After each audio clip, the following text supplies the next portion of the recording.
always thought, why don't I laugh anymore? I used to laugh at the dumbest things before high school, and I'm like 20 years out of high school. I never, like, I'd laugh at everything. People would just say random stuff and I would just laugh and hysterically.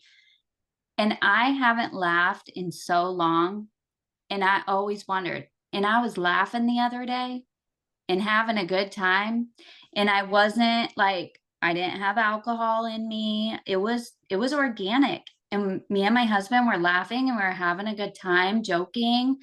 And I was allowing that to, I was allowing myself to laugh. I was allowing myself to have a good time.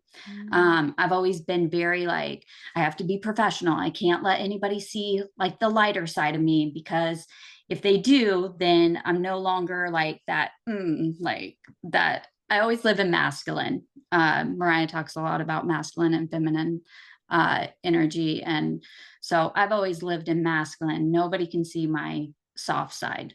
So I was so surprised. I was so happy. I was, when I first started the program, I was very in competition with my husband. Everybody loves my husband.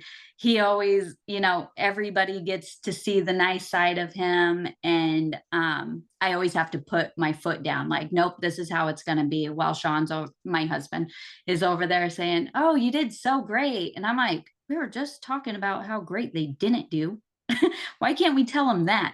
So I was always in competition of like, why does everybody really like Sean? But I always get like this, everybody doesn't really like me, but it's because I'm an honest person. Sometimes people don't want to hear honesty, or they don't want to hear, the constructive criticism. And I've actually have learned how to deliver that in a different way. And maybe I was a little bit more harsh before, but also still being very true to myself, because I don't like to sugarcoat things. So knowing that I can deliver something in a respectful manner without sugarcoating it is huge for me. And I don't have to feel in competition of people liking me with my husband. There are two very big stories that I want to tell, and they're not long. I'll be respectful of your time. The rest sessions are incredible. I absolutely love the rest sessions. It's release of childhood trauma that I didn't even know I had. And when they say it releases, it truly releases. Like I don't have like, and I don't want to say like this is like a miracle or magic or anything. For me, it was magic. I don't want to say that because maybe not everybody experienced it the same way that I did, but for me, it was magical.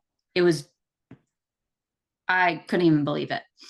And another story that I want to highlight is a couple of weeks ago, Maraya on a call, and I don't know if you remember this, Maraya, but you said, what if we lead with curiosity and not with fear?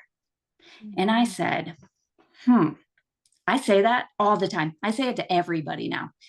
And what it did for me, just that little phrase, I got online and I said, what if I put myself out there and say, oh, here's what I've been doing. Let me know because I started a company, a small business consulting company. And I was like, let me go online and just put myself out there. Who wants to have a call? Who wants to meet up? And I was like, oh gosh, what if, I started to think like, what if nobody, my old self would have been like, what if nobody responds? But then I was like, what if somebody responds? I got 4 calls and 2 really good leads out of it.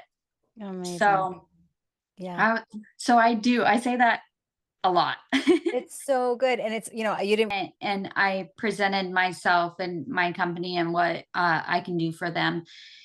And I know that I did not deliver the message well. I know that I do what I do very, very well. Telling other people what I do and how I do it and that I do it well, I can't deliver that well. But I wasn't even mad. I was like, usually or my previous version of myself would have said, oh man, I really messed this one up. Gosh, I'm just an idiot. But now I'm like, how do I get better? What can I do? How can I learn from this experience and move forward? So my mindset has really changed. So for me, and for a lot of women, I think it really is about what stops us is, oh gosh, I just can't take on another thing. Another thing is like the price. Okay. Price is always a question, but let me tell you, it has changed my life. Like I probably, I'm going to cry, but I probably would not be where I am right now if I didn't say yes. I think that women, we help so many people. We're always trying to please everybody. We're always putting everybody else first. We never put ourselves first. And it's important. It's very, very important to put yourself first. It's so if you're in doubt at all, I would really just say, do you want to keep going the way that you are? Thank you. And if that answer is no, you should definitely say yes.